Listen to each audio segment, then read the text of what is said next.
Stock futures are on the rise this morning. All three major indexes jumped at least 1% in the pre-market. Now, this comes ahead of today's retail sales report and talks from the Federal Reserve chairman. However, a massive sell-off continued yesterday. Some of the biggest drops came from travel and casino companies.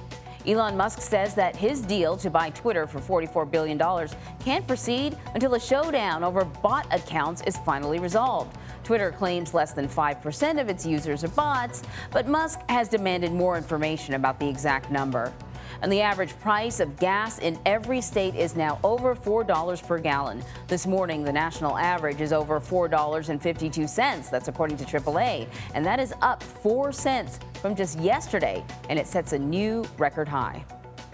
2/3 of Americans are living paycheck to paycheck. As essential items like gas and groceries become more expensive, people are starting to spend money that they don't have. More and more consumers are turning to credit cards and buy now, pay later options. General Manager of Credit Services for credit and loan company Credit Sesame, Shazia Virji, is here to explain a little bit more about this. Thanks for joining us this morning. So I think this whole buy now, pay later thing has cropped up in sort of a widespread manner recently. Now you notice, like when you're buying stuff online, there's this extra little company, a little box that you can click on that I don't think was there like 5 years ago.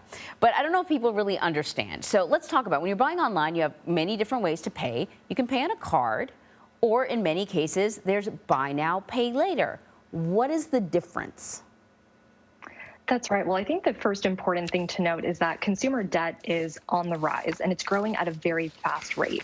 And I think it's important to note how we got here in the first place. So when consumers were supported by stimulus and other federal programs early on in the pandemic, they lined their pockets with extra cash. And this extra cash created a lot of demand, increase of demand for goods and services, and created less price sensitivity for consumers.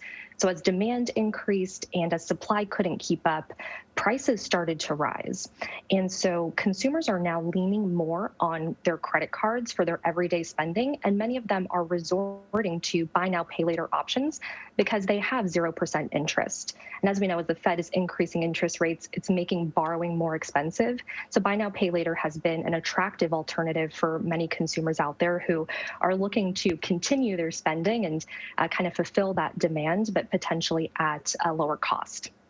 Okay, so you have these two options where you get to pay a little bit and still get the item that you want. First one, credit card. What's the problem with paying the minimum amount on your credit card every month?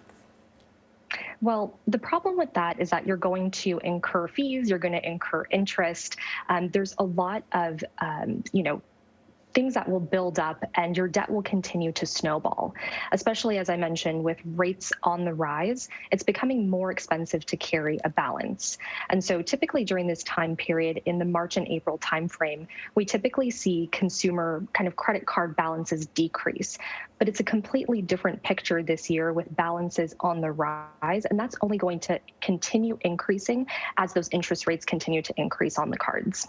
Okay, buy now, pay later. Usually it's like 4 easy options, and it's like for anything, like a pair of shoes all the way up to, I don't know, plastic surgery, like you name it, you can do it that way.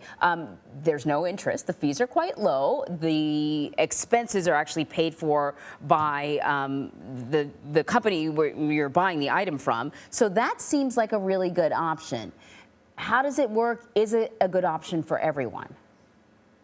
That's right. So it is typically 4 easy installments, like you said, of paying them in equal installments over a short period of time. So it's typically 4 to 6 weeks. You pay it off in a very short period of time.